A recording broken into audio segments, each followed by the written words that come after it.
Last night on this show, I interviewed my colleague here at MSNBC, Keith Olbermann, about he and I being used this week by the Fox News channel as a means for that network to hit back at the White House.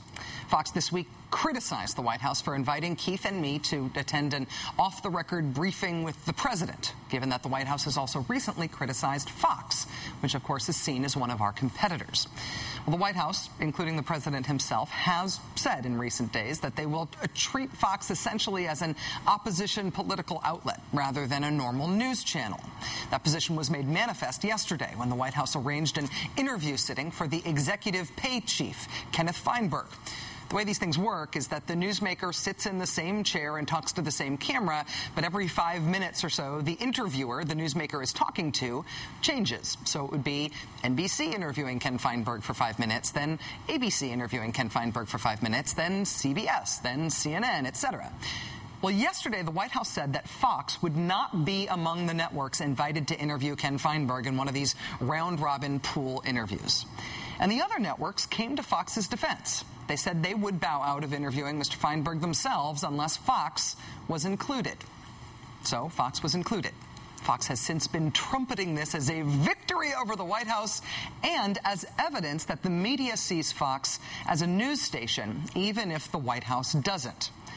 Fox is right in that the media generally does treat Fox as a news station, even as the White House says they're not. Is Fox a news station? The answer to that is unrelated to the question of whether and which Fox hosts and correspondents express their opinion about the news. It is possible to express an opinion about the news and still cover the news responsibly. We, the American people, the world's admired democracy, cannot ever again allow ourselves to be misinformed, manipulated, and misled into disastrous foreign adventures. Walter Cronkite's statements of his opinion about the Vietnam War did not negate his authority in delivering the news about that war or about anything else. Today, Bob Schieffer, the venerable host of Face the Nation, sometimes closes out that program with his commentary on the news of the day.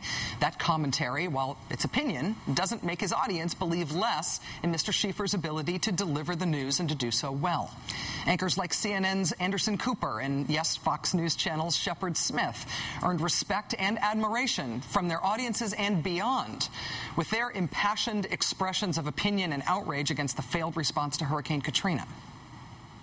The government said, you go here and you'll get help, or you go in that Superdome and you'll get help, and they didn't get help.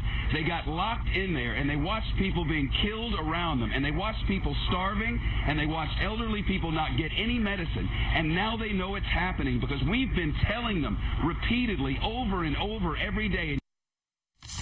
For the last 4 days, I've been seeing dead bodies in the streets here in Mississippi, and to listen to politicians thanking each other and complimenting each other, I got to tell you, there are a lot of people here who are very upset and very angry and very frustrated, and when they hear politicians thanking one another, it just, it kind of cuts them the wrong way right now. It's not even just anchors, even for flinty, hard-nosed reporters like war correspondent Lara Logan at CBS. The expression of an opinion about the news that reporters cover is, frankly, sometimes part of covering the news. What kind of a wake-up call do you need to say that you're still at war? And so this idea that you can separate the things is just ludicrous.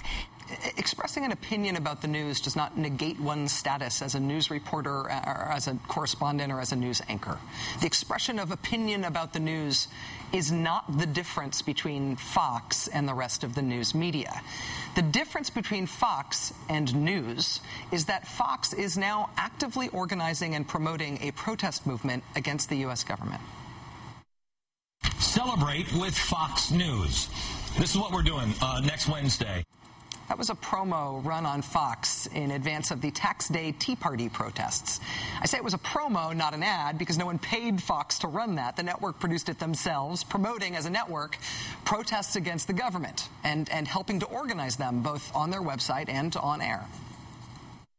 We want to be with you and your Tea Party. If you have a Tea Party anywhere that we're not covering one of those, email me at glennbeck@foxnews.com. We may cover your Tea Party live on April 15th.